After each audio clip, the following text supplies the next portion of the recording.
In this episode, I'm going to show you how to use a technique called EQ carving to lower certain frequencies in your music to give more clarity to the dialogue. The technique I'm about to show you is similar to color correction in that you locate specific audio frequencies, much like you would isolate certain colors in an image. Here, I have a short PSA open that has a dialogue roll and a music roll. I'll start by opening the effects browser and locate the channel EQ. I'm going to apply the EQ to both the dialogue and music. Then close the browser.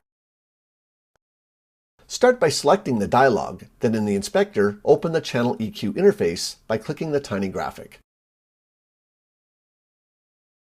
I'll move it over to the left side so I can have two EQ interfaces side by side. Now I'll select the music roll and open the channel EQ for that one and move it to the right side of my screen. Before we go any further, let me just point out some important points about frequency ranges for the human voice. In general, the lower the number, the lower the frequency, and the higher the number, the higher the frequency. The typical male voice is between 80 and 160 Hz. A female voice would be between 165 and 255, and children are about 250 to 300. So as we're watching frequencies, I'll point out that range, and we'll see if our voiceover talent has a voice that fits within the range of your typical male. As you look at the graph, lower frequencies appear on the left, and higher frequencies appear on the right. So for my male voice, it should be falling somewhere between 50 and 200 Hz. Before I begin playback, I'll turn on the very helpful analyzer for both the dialogue and the music.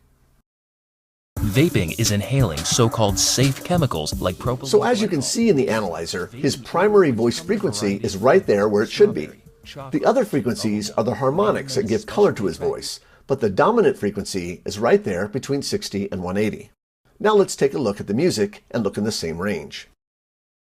Vaping is inhaling so-called safe chemicals like propylene glycol. Notice that we have quite a bit going on in the same frequency area.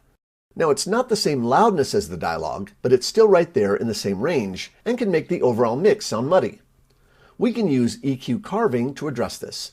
If you move your mouse pointer along the zero line, you'll see the different frequency channels you can work with.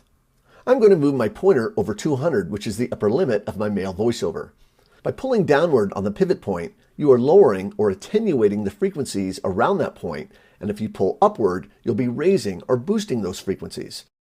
I want to attenuate the frequencies in this range, roughly 6 decibels. I don't want to go too far as I'm only carving out a little bit in the music to make the dialogue stand out a bit more. Let's have a listen. Vaping is inhaling so-called safe chemicals like propylene glycol and nicotine. Vaping e-liquids come in a variety of flavors: strawberry, chocolate. So hopefully you were able to hear the difference, but the differences are often quite subtle. It's important to understand that the more audio rolls you have, the more frequencies will be competing for the same space, and you'll want to carve out room for the most important sounds, and usually that will be your dialogue or voiceover. And of course, you can also narrow the range of frequencies being affected by dragging the bandwidth control, often called the Q, to exclude or include more neighboring frequencies. I told you this was like color correction, only for audio.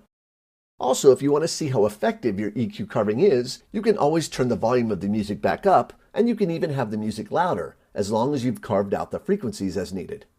Thanks for watching.